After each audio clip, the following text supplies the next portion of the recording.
All relationships are based on the equation of mutual give and take. They are hampered by selfishness and nourished and strengthened through sacrifice and service.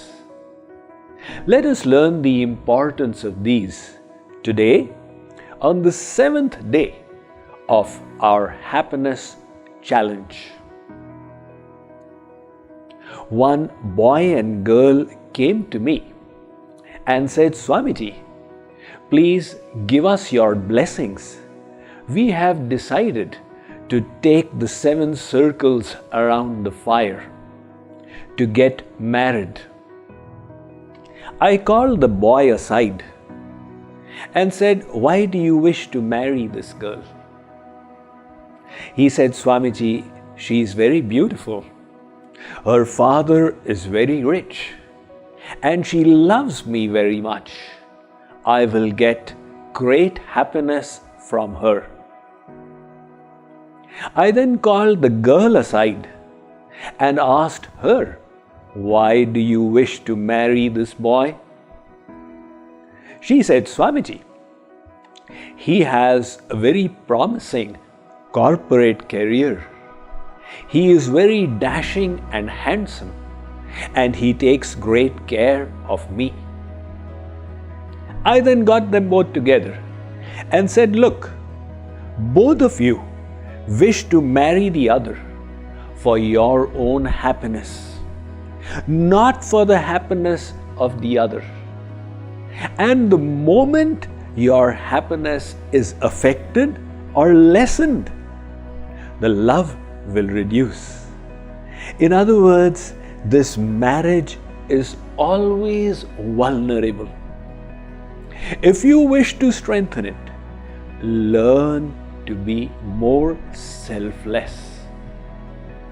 Unfortunately, we don't even realize that when we think we are doing things for others' sake, we are still motivated by selfishness.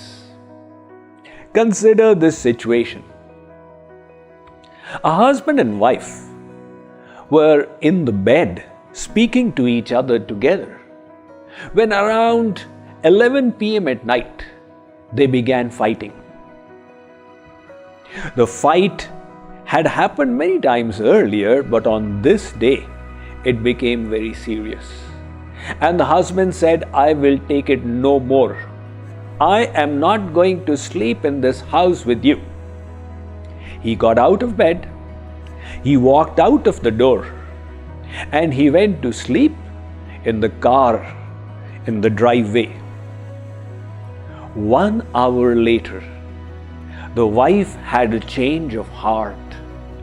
She suddenly realized how much she loves her husband.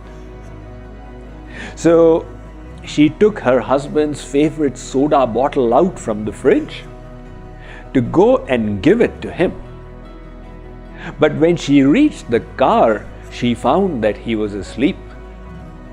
Nevertheless, she opened the door and placed the soda bottle there and closed it back, thinking that when the husband wakes up and sees what she has done for him, he will also realize how much he loves her, and then they will live happily ever after.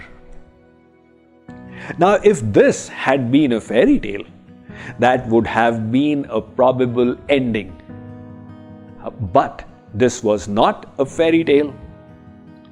When the husband got up and saw the soda bottle there, his anger had not yet subsided. Rather than drinking it, he poured it onto the road and then smashed the bottle. When the wife came to know what the husband had done, she became infuriated. And she came to meet me and said, "Swamiji, when I behaved so selflessly with my husband, why did he do this to me? I said to her, "What did you expect your husband to do for you?" And that is when a bombshell hit her. For the first time, she realized that she was being selfish. And even when she was doing something for her husband, she had this expectation of reciprocation. When that was not met, it caused her frustration. Ponder over it. In all our relationships, we are motivated by this expectation of return, reward, and reciprocation. So if only we can learn to drop this.